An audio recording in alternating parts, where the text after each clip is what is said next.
안녕하세요. 저는 쌍둥이 손녀를 보고 있는 50대 할머니입니다. 여러분들 중에 저 같은 경험이 있으실까 싶어 몇 자 적어보려고 합니다.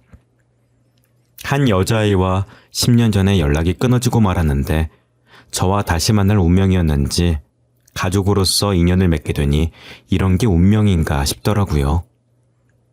남을 돕다 보면 언젠가 복이 찾아온다는 말을 들어본 적이 있는데 동네방네 소문을 내고 싶지만 주변에 친구가 없어서 제 이야기를 여러분들이 들어주셨으면 좋겠습니다. 제게는 20대 후반을 바라보는 아들 하나가 있습니다. 귀하게 키운 외동아들이에요. 아들이 10살이 되던 해 남편을 심근경색으로 잃고 혼자서 아들을 키워왔습니다. 그때 생각하면 남편을 잃은 슬픔에 아직도 눈물이 나올 정도예요. 아들, 딸 여러 명 낳아서 행복하게 지내자던 남편이 뭐가 그리 급한지 혼자 세상을 떠났고 줄곧 혼자 아들을 키워왔습니다. 거친 세상을 아들 데리고 혼자 살려고 하니 너무 막막했습니다. 사춘기 시절 아들이 아주 잠깐 반항하긴 했지만 아비가 없어서인지 철이 빨리 들어서는 힘들어도 힘들다 말도 못하고 항상 제 생각을 먼저 해주더라고요. 그런 아들이 서울로 올라가 혼자 자취하며 대학교를 다니겠다고 하더라고요.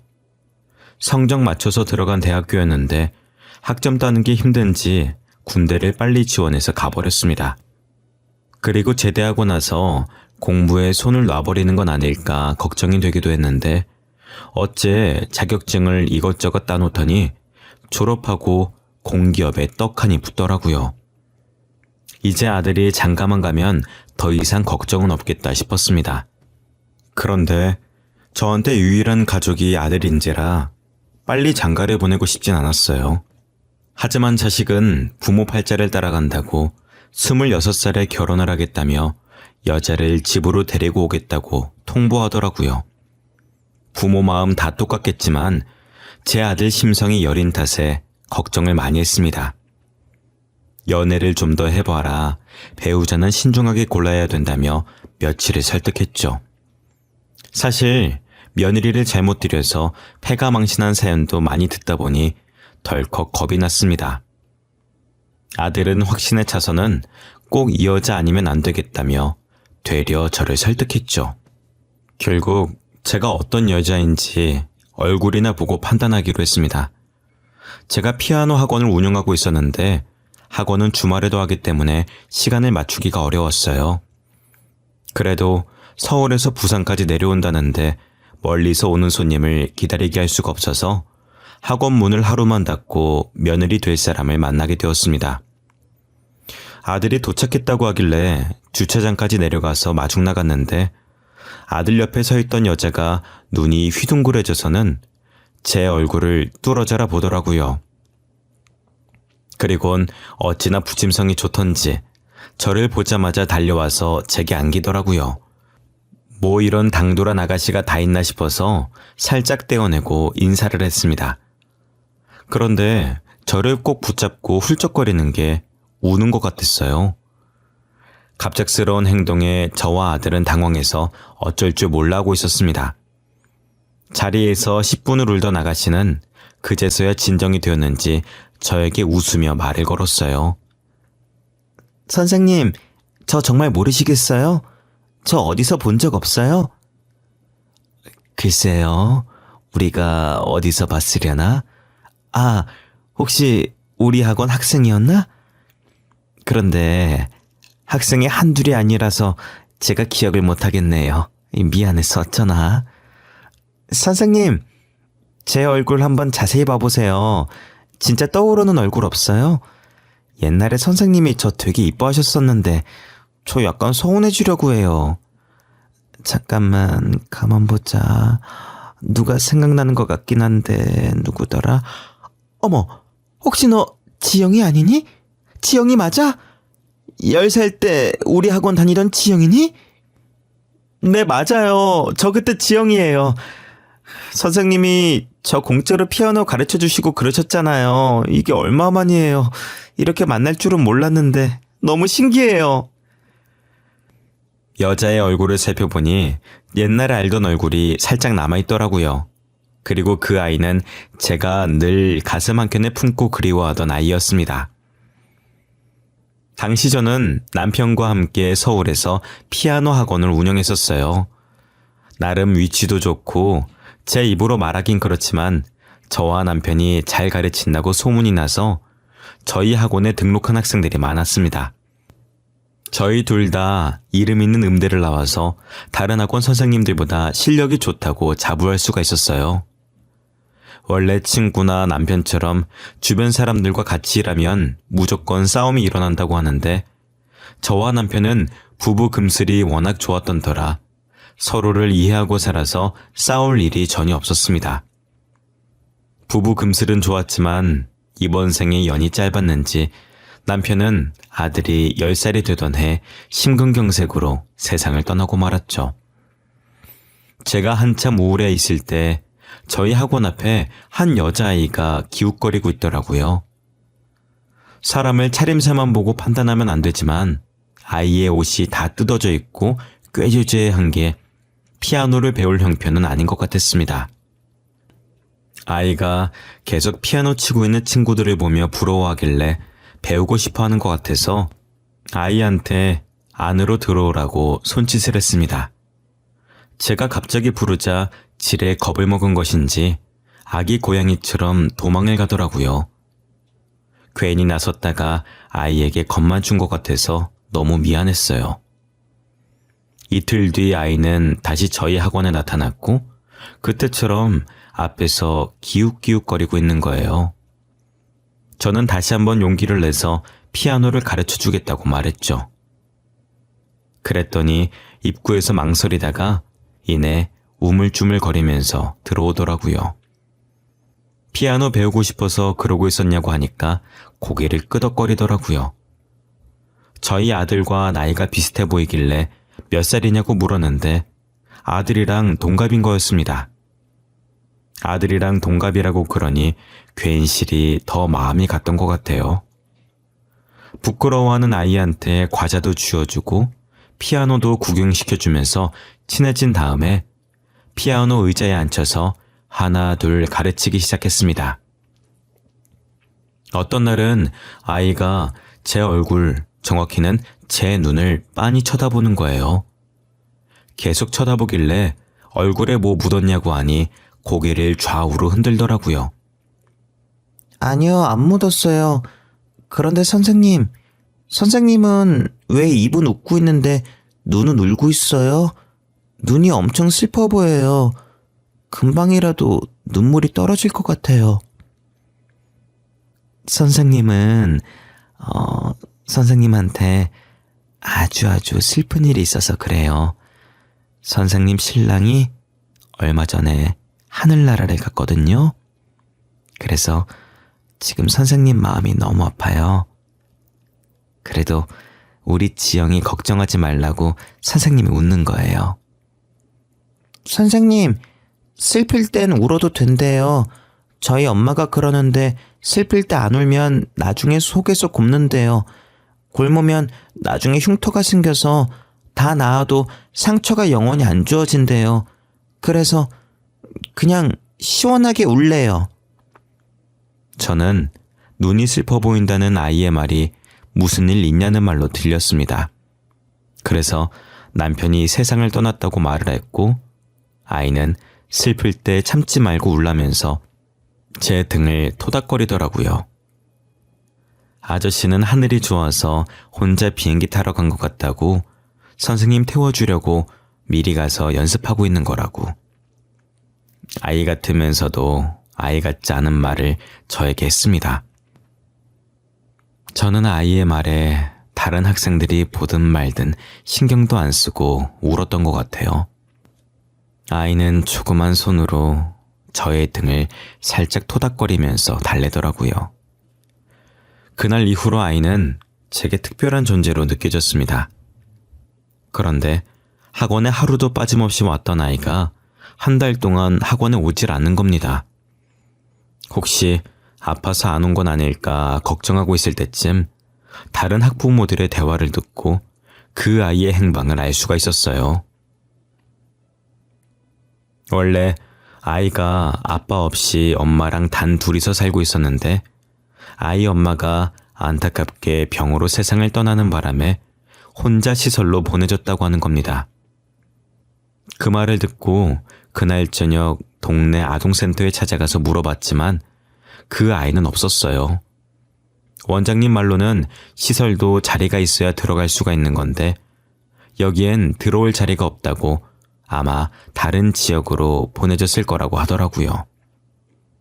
연락처도 모르고 이렇게 한순간에 아이를 못 보게 되니 저도 모르게 슬퍼졌습니다. 저는 남편도 잃고 아이도 떠나버려서 이 동네가 저와는 맞지 않는다는 생각을 했어요. 서울 곳곳엔 남편과의 추억들이 많았고 이참에 서울 말고 아들과 함께 바다가 있는 부산으로 가야겠다고 생각했습니다. 그렇게 초등학교 근처에 새롭게 피아노 학원을 운영하면서 쭉 살아왔었죠. 먹고 살기 바쁜 와중에도 가끔 그 아이를 떠올리곤 했었는데 이렇게 다시 만나게 될 줄은 몰랐어요. 그것도 아들과 결혼할 사이로 말입니다. 어떻게 컸을까 상상도 많이 해봤었는데 제가 상상했던 것보다 훨씬 더 잘 자라줬더라고요. 예전에 꾀죄죄했던 모습은 온데간데 없고 키도 훤칠하고 이쁜 게 서울 아가씨가 다 됐습니다. 집으로 데려와서 앉힌 다음에 그 아이에게 어떻게 나를 한 번에 알아봤냐고 물어보니 한순간도 저를 잊어본 적이 없다면서 얼굴을 보자마자 그때 그 선생님이라는 걸 확신했다고 하더라고요. 그 아이를 보면 볼수록 이번 생에 귀한 인연으로 다시 만난 게 너무 신기했습니다. 그래서 지금은 무슨 일 하고 있냐고 하니 수줍게 웃으면서 피아니스트가 됐다고 하는 거예요. 공짜로 가르쳐준 피아노가 계속 생각이 나서 시설에 있으면서도 피아노만 쳤다고 하더라고요. 성인이 돼서는 자기가 피아노에 재능이 있다는 걸 알게 되면서 각종 대회를 휩쓸고 또 서울의 유명한 음대까지 입학했더라고요. 지금은 공연도 하고 다니면서 명문대 교수로 일하고 있다고 했습니다. 저는 그 아이가 성공해서 나타나니까 제 자식이 잘된 것처럼 기뻤어요. 제가 아이의 손을 놓지 못하고 계속 얼굴을 어루만지며 애틋하게 바라보니 중간에 낀 아들은 입을 삐쭉 내밀고 귀여운 질투를 하는 겁니다.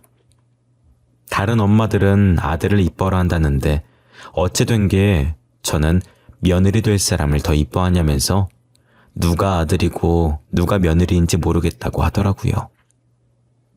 제가 그런 아들 보고 며느리한테 잘하라고 며느리 눈에 눈물 나면 어떻게 되는지 아냐고 말하며 장난스럽게 주먹을 들어 올렸습니다. 아들이 이상한 여자와 결혼할까봐 걱정했었는데 너무 이쁘고 착한 며느리를 데리고 와서 얼마나 다행이었는지 모릅니다. 며느리는 친부모가 없어서 곧바로 예식장을 예약하고 2달 만에 결혼시켰죠. 며느리는 결혼하고 나서도 한 달에 2-3번씩 부산에 내려와 저를 찾아왔습니다. 처음엔 얼굴 보러 왔다고 말하더니 점점 저를 서울로 데리고 가려고 설득을 하더라고요. 어머니, 저희랑 같이 서울에서 살아요. 네? 어머님 친구분들도 다 서울에 계시잖아요. 이제 친구분들이랑 놀러도 다니고 하셔야죠. 언제까지 여기서 혼자 사실 거예요? 아가, 나는 부산이 좋아. 잡생각 날 때마다 해운대 가서 넓은 바다 보면 그게 얼마나 좋은데. 부산에 온 지도 20년이 돼서 그런지 고향처럼 편하고 혼자서 살만해. 그러지 마시고 저희랑 같이 살아요, 어머님. 어머님 실력이면 서울에서도 알아줄 텐데 왜 계속 여기에 계시려는 거예요? 이제 부산은 학생도 몇 없어요, 어머니. 아이, 참 괜찮다도 그러네. 나는 부산이 정말 좋아. 내가 좋아서 여기 있는 거야. 그리고 너희가 나 데리고 살면 불편하기만 할 텐데 뭐가 좋다고 계속 같이 살지. 어머님 성격에 저한테 시집살이를 시키겠어요?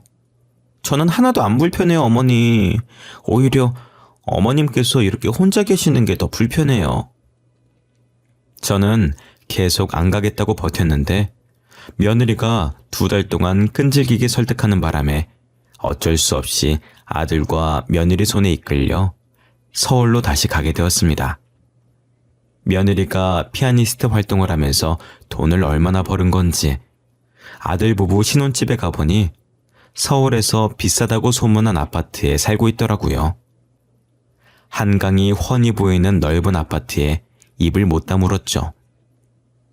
며느리는 저를 서울로 데리고 오면서 손에 물 한 방울 안 묻히게 될 거라고 했는데 그 말이 진짜였는지 부엌에 도우미 아주머니께서 음식을 하고 계시는 겁니다. 제가 굳이 아주머니는 왜 고용했냐고 물어보니 혼자서 아들 키우시느라 고생했으니 이제 편하게 살라고 그랬다 그러더라고요. 며느리는 같이 살면서 저를 자신의 친어머니라고 생각하고 너무나도 잘해줬습니다. 그런데 한동안 며느리가 바쁜지 이리저리 돌아다니느라 집에 늦게 들어오더라고요. 아무래도 유명한 피아니스트다 보니 공연에 강의에 스케줄이 많겠다 싶었어요. 며느리 몸보신이라도 시켜줘야 하나 고민하고 있을 때 며느리가 저를 앉혀두고 제 앞에 등기부 등본 하나를 내밀더라고요. 그걸 왜 나한테 주냐고 물으니 며느리는 웃으면서 그 건물 이제 저한테 넘길 거라고 하더라고요. 깜짝 놀라서 물었습니다. 아니 아가, 이걸 왜 나한테 주는 거야? 내가 무슨 자격이 있다고. 괜찮으니까 이런 거 안 줘도 돼. 어머님, 이제 그 건물 어머님 거예요. 어머님 피아노 학원이요. 저 그 건물 따내려고 엄청 고생했어요. 밤낮 할 것 없이 뛰어다녔다니까요. 아휴, 그러면은 너가 그동안 집에 늦게 들어오고 한 게 다 이것 때문이었어? 가뜩이다 너 공연이다 강의다 바쁠 텐데 뭐하러 없는 시간 쪼개서 이런 걸. 저 없는 시간 쪼갠 거 아니에요. 남은 시간을 유용하게 잘 활용한 거죠. 여기 위치 진짜 좋아요. 저희 집에서 5분 거리인데다 근처에 중학교, 고등학교 다 있더라니까요. 알고 보니 그동안 며느리가 집에 늦게 들어온 게 저에게 피아노 학원을 차려주려고 좋은 자리가 있는지 알아보러 다니느라 그런 거더라고요. 며느리가 계약한 건물은 집 근처에다 중학교, 고등학교 같이 있어서 입시 준비하는 아이들이 오기에 딱 알맞은 위치에 있었어요. 며느리는 아직 제 나이가 창창하니까 몇 년은 더 할 수 있을 거라고 하더라고요. 사실 제가 부산에 있던 피아노 학원을 정리하면서 시원섭섭한 마음에 몇 번이나 다시 둘러봤었는데 며느리가 그걸 보고 계속 신경을 쓰고 있었나 봐요. 저를 위한 며느리의 마음이 너무 따뜻했고 고마웠습니다. 저를 위해 피아노 학원을 차려준 것도 고마운데 자신이 직접 피아노 학원 홍보도 해줬죠. 며느리는 인근 학부모들이 가입되어 있는 카페에 자기를 피아니스트로 만들어준 선생님이 이 학교 근처에 학원을 내기로 했다며 실력이 좋다고 글을 올렸더라고요. 며느리가 홍보한 덕분에 입시 준비 중인 자식을 둔 부모는 너도 나도 저를 스카우트하려고 혈안이 가득했고 제 수업 시간은 부르는 게 값이었습니다. 게다가 가끔 며느리가 직접 저희 학원을 방문해서는 실력 있는 아이들을 봐주기도 했어요. 그게 소문이 나면서 우리 학원은 가고 싶어도 못 가는 학원이 되어버렸죠. 며느리 덕에 저희 학원이 승승장구하면서 이젠 행복한 일만 남았다고 생각했었는데 반년도 되지 않아서 제게 큰 위기가 찾아왔습니다. 한창 아이들을 가르치고 있을 때 휴대폰으로 부재중 통화가 10건이나 와 있더라고요. 저는 수업할 땐 휴대폰을 보지 않는 편이라 원장실에 두고 다녔었거든요. 더군다나 모르는 번호라서 받지 않으려고 했었는데 몇 번이나 울리는 전화에 급한 일인 것 같아 받았는데 어떤 남자가 울면서 제게 어떡하냐는 말만 반복하더라고요. 저는 요즘 유행한다던 보이스피싱인 줄 알고 화내면서 끊으려고 했거든요. 저기요? 누구세요? 혹시 전화 잘못 거신 건가요? 계속 어떡하냐고만 말하시면 저보고 뭐 어쩌라는 말이에요? 엄마, 나 전화 잘못 건 거 아니야. 혹시 엄마 가진 돈 좀 있어? 나 친구한테 돈을 다 날려버렸어. 친구 찾으러 돌아다니다가 폰까지 잃어버려서 모르는 사람 전화 빌린 거야. 요즘 보이스피싱은 목소리도 잘 따라하네. 저 가진 거 없어요. 통장 잔고도 58원밖에 없는 사람이에요. 죄송하지만 사람 잘못 골랐어요. 엄마, 나 지홍이라고. 장난치는 거 아니라니까? 나 진짜 지금 급하게 돈 필요해. 친구한테 사기당했어. 당장 변호사 선임해서 내 돈 들고 튄 놈 잡아야 된다고. 뭐? 너 진짜 우리 지용이야? 아니, 너 어쩌다가 사기까지 당한 거야? 지영이는 알고 있는 거야? 아니, 무서워서 지영이한테 말 못했어. 엄마한테 말하는 것도 엄청 고민하다가 말하는 거야. 나 진짜 어떡해, 엄마. 지영이가 알면 이혼하자고 하는 거 아니야? 나 지영이랑 이혼하기 싫어. 알고 보니 아들은 좋은 투자권이 있다는 친구의 말만 믿고 제대로 알아보지도 않고 가진 돈 모두 투자를 했다가 친구한테 배신을 당했다고 하더라고요. 제가 아들에게 가족 간에도 돈 거래하는 거 아니라고 입이 닳도록 이야기를 했는데 투자한 돈에서 5배는 불릴 수 있다는 친구 말에 속아 넘어가서 돈을 다 날린 거였습니다. 자기가 저지른 짓이니 자기가 어떻게든 수습해 보려고 며칠간 혼자서 도망간 친구를 찾아다녔었나 봐요. 친한 친구한테까지 작정하고 돈 들고 튄 사람을 무슨 수로 찾겠어요. 결국엔 친구도 못 찾고 친구 찾아다니느라 뛰어다니면서 휴대폰도 잃어버리는 바람에 어쩔 수 없이 모르는 사람 휴대폰으로 전화를 한 거였습니다. 곧 죽어도 며느리한테는 말해 못하겠다고 저한테도 절대 말하지 말라고 신신당부를 하더라고요. 며느리가 알면 그날로 갈라서야 한다고 아들 이혼하는 꼴 보기 싫으면 가만히 있으라는 겁니다. 저는 그런 아들에게 한심하다고 혀를 찾고 며느리에게 말하겠다고 하고 전화를 끊었습니다. 아들과 전화를 끊고 며느리에게 전화를 했더니 강의 중인지 전화를 안 받더라고요.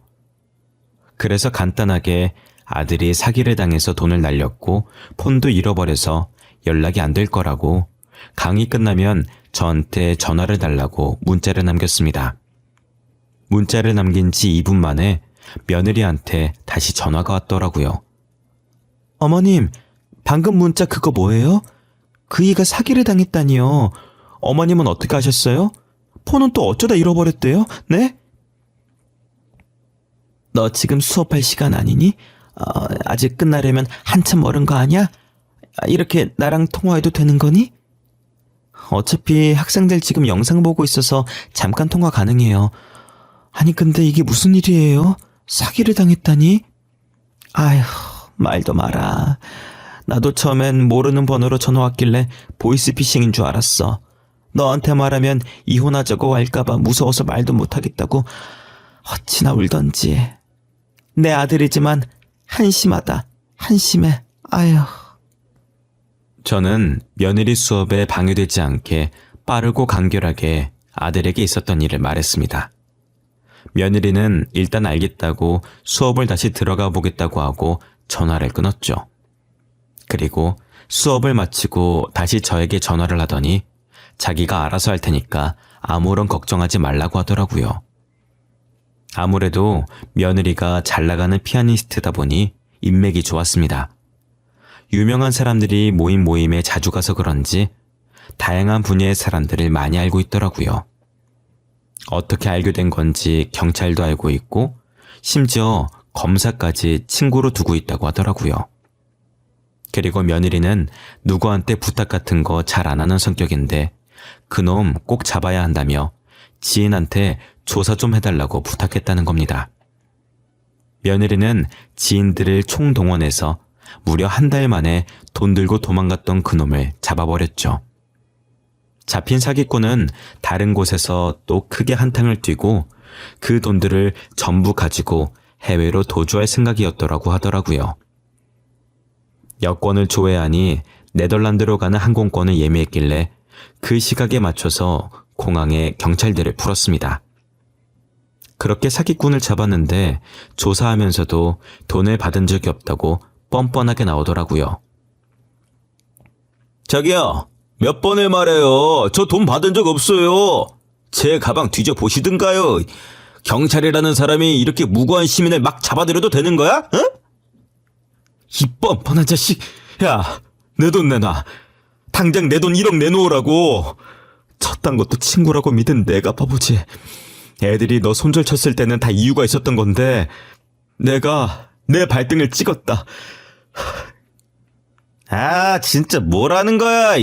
네가 언제 나한테 1억을 줬어? 증거 있어? 증거 있냐고. 나한테 돈 보냈다는 증거 있으면 어디 내놔 보시든가. 네가 분명히 나한테 통장 막혔다고 다른 사람 계좌로 돈 보내달라고 했었잖아. 이게 어디서 발뺌이야. 참나. 네가 다른 사람한테 1억 보내놓고 나한테 보냈다고 하는 거잖아. 괜히 나 사기꾼으로 만들려고 수쓰는 거 봐라. 어? 야, 어디서 생사람을 잡아? 하필이면 아들이 다른 사람 계좌로 돈을 보내버리는 바람에 일이 쉽게 해결되지 않았습니다. 사기꾼은 계속해서 자기는 돈을 받은 적이 없다고 귀찮다는 듯이 손으로 귀를 파면서 말하더라고요. 발장 끼고 가만히 듣고 있던 며느리는 증거 가지고 오면 되는 거냐고. 그럼 자기가 증거를 가지고 올 테니까 이 사기꾼 입국 금지를 시켜달라고 하고 경찰서를 나왔습니다. 경찰서를 나오자마자 자신과 친한 변호사를 찾아갔고 아들 통장에 찍힌 이체 내역과 사기꾼과 주고받은 문자를 증거로 제출해서 고소를 진행시켰죠. 변호사 비용도 다 며느리가 대줬고 시간과 돈이 얼마가 들든 자신이 상대를 잘못 골랐다는 걸 느끼게 해줘야 된다면서 사기꾼의 코를 제대로 밟아주겠다고 이를 갈고 있더라고요.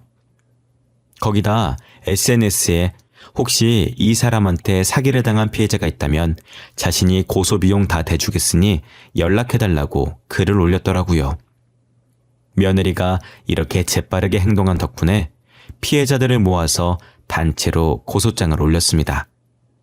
다행히 남편의 문자 속에 사기꾼이 자신의 통장이 막혀서 다른 계좌로 넣어달라는 내용이 있었고 그게 증거로 정상 참작되어 사기꾼은 유죄를 선고받았습니다. 그 사기꾼은 이전에도 사기친 전과가 많아서 교도소에 한번 간 적이 있다고 하더라고요. 그런데 아직도 정신을 못 차리고 이번에도 사기를 많이 치고 다녀서 다시 교도소에 들어가게 되었습니다. 아들은 재판이 끝난 뒤 재판장을 나오면서 며느리의 눈치를 받고 저도 모자란 아들내미 때문에 눈치가 보여서 며느리 눈치 보며 아들에게 한 소리를 했죠. 너 마누라 잘 둔 줄 알아. 지영이 아니었으면 어쩔 뻔했어. 눈앞에서 사기꾼 풀어줄 뻔했잖아. 너 이제 곧 30이야. 제발 철 좀 들어. 어? 앞으로 또 사고 치지 말고. 알겠어? 나는 뭐 알면서 걔한테 돈 가져다 바친 줄 알아. 나도 걔가 사기치고 다닌 줄 몰랐어. 2년간 연락이 안 될 때도 유학 갔었다고 해서 진짜 유학 간 줄 알았지. 교도소에 있었을 줄 누가 알았겠어. 아이고, 입만 살아가지고. 네가 지금 뭘 잘한 게 있다고 큰 소리야? 어? 너는 지영이한테 평생 고마워하면서 살아. 내가 네 마누라였으면 뒤지게 때렸어. 어머님, 그만하세요. 살면서 이런 일도 겪어보고 해야 인생이 재밌는 거 아니겠어요? 이렇게 한번 호되게 당해봤으니까 다시는 같은 실수 안 하겠죠. 안 그래, 여보? 며느리는 화낼 법도 한데 화내긴커녕 오히려 이렇게 살아야 인생이 안주로한 법이라고 대신 같은 실수만 반복하지 말라면서 웃더라고요. 그런 며느리를 보면서 제 인생에 이런 귀인은 다시 없을 것 같다는 생각이 들었습니다. 당시엔 정말 며느리가 저와 아들을 지켜주려고 신이 보낸 것 같더라고요. 그렇게 저희 집에 한바탕 큰일이 지나가고 나니 더 큰일이 저희를 기다리고 있었습니다. 며느리가 못난 아들 때문에 재판을 준비하면서부터 밥을 제대로 먹질 못했어요. 처음엔 본인도 모르게 긴장을 많이 해서 그런가 보다 하더라고요. 그런데 재판이 끝나고도 제대로 먹질 못했고 조금만 먹어도 바로 토를 하더라고요. 제 자식 같은 며느리가 아프니 저도 걱정이 이만저만이 아니었습니다. 병원 좀 가라고 했는데도 며느리는 괜찮다면서 병원도 안 가고 수업을 하더라고요. 그래서 약이라도 지어 먹어보려고 유명한 한의원에 며느리를 데려갔습니다. 한의사는 며느리의 진맥을 짚어보다가 갑자기 쓰고 있던 안경을 벗더라고요. 그러다 고개를 갸웃거리면서 다시 진맥을 짚더니 저희를 보고 살짝 웃는 거였습니다. 며느리와 저는 그런 한의사의 반응에 당황해하면서 눈치만 보고 있었는데 며느리 보고 임신 축하한다고 말하더라고요. 저희 둘 다 뜻밖의 소식에 순간적으로 너무 놀라서 소리를 질렀다가 입을 막아버렸네요. 한의원에서 나와서 근처 산부인과를 갔더니 임신 6주차에 무려 쌍둥이라고 하더라고요. 저희는 이 소식을 아들에게 알렸고 아들은 좋아서 이리저리 뛰어다니며 난리였습니다. 네 마누라 뱃속에 6주 된 애기들이 있단다. 이게 무슨 의미인지 알지? 너 이제 아빠 됐다는 말이야. 그러니까 딴 생각하지 말고 지영이 옆에만 붙어 있어. 알았어? 엄마가 그러지 않아도 평생 지영이 옆에서 안 떨어지려고 했거든? 엄마는 이제 잔소리 좀 그만해. 애들 태어나서도 나한테 잔소리 할 거야? 나도 이제 다 컸어. 다 컸다는 애가 그런 사고를 쳤어? 이제 애도 있는데 앞으로 진짜 사고 치고 다니면 안 된다. 응? 아, 또 그 얘기. 알겠어, 알겠다고. 귀에 딱 ጨ먹겠어 진짜. 나 엄마 아들 맞아? 지영이가 엄마 딸인 거 아니야? 이 집은 아들보다 며느리가 더 이쁨을 받는 집이야. 네가 지영이보다 잘난 게 있어야 이뻐하지. 나도 맨날 첫날 그냥 사고만 치고 다니는 아들보다 이쁜 짓만 하고 다니는 지영이가 내 딸이었으면 좋겠어 이거사. 저는 살짝 아들의 머리에 꿀밤을 놓았고 아들은 아프지도 않으면서 아픈 척 머리를 문질렀습니다. 며느리는 장난기 가득한 저희의 모습을 보며 웃고 있었고요. 며느리는 저와 아들의 극진한 보살핌을 받았고 10개월 뒤 귀하디 귀한 쌍둥이 손녀들을 안겨주었습니다. 손녀들은 며느리를 쏙 빼닮아 눈에 쌍꺼풀이 있고 웃을 때 보조개도 쏙 들어가는 게 얼마나 이쁜지 모릅니다. 딸들이라 그런지 제가 아들 키울 때와는 다르게 애교가 어찌나 많던지 애들 웃는 걸 보면 묵은 피로들이 싹 씻기는 기분이었어요. 내 애보다 남의 애가 빨리 큰다더니 손녀들이 하루가 다르게 쑥쑥 커가더라고요. 저도 어느덧 나이가 들어 학원을 접어야 하나 말아야 하나 고민을 하고 있네요. 아직은 아이들 가르치는 게 재미있어서 못해도 3년은 더 하지 않을까 싶습니다. 나이가 드는 만큼 제 손도 점점 굳어가서 더 오래는 못할 것 같아요. 여기까지가 제 사연입니다. 정말 특이한 인연이죠? 옛날에 제가 어린 며느리를 모른 척했다면 이런 귀한 인연까지 못 왔을 것 같습니다. 그 어린 게 어른인 저를 보듬어 줄 때부터 알아봤어야 했는데 하나밖에 없는 아들이 귀한 인연을 다시 이어준 것 같아서 그저 신기하기만 합니다. 손녀가 쌍둥이라 힘이 들긴 하지만 하루하루가 정말 행복합니다. 먼저 간 남편도 하늘에서 웃고 있을 것 같습니다. 여러분들도 앞으로 행복한 일만 기다리기를 바라겠습니다. 감사합니다.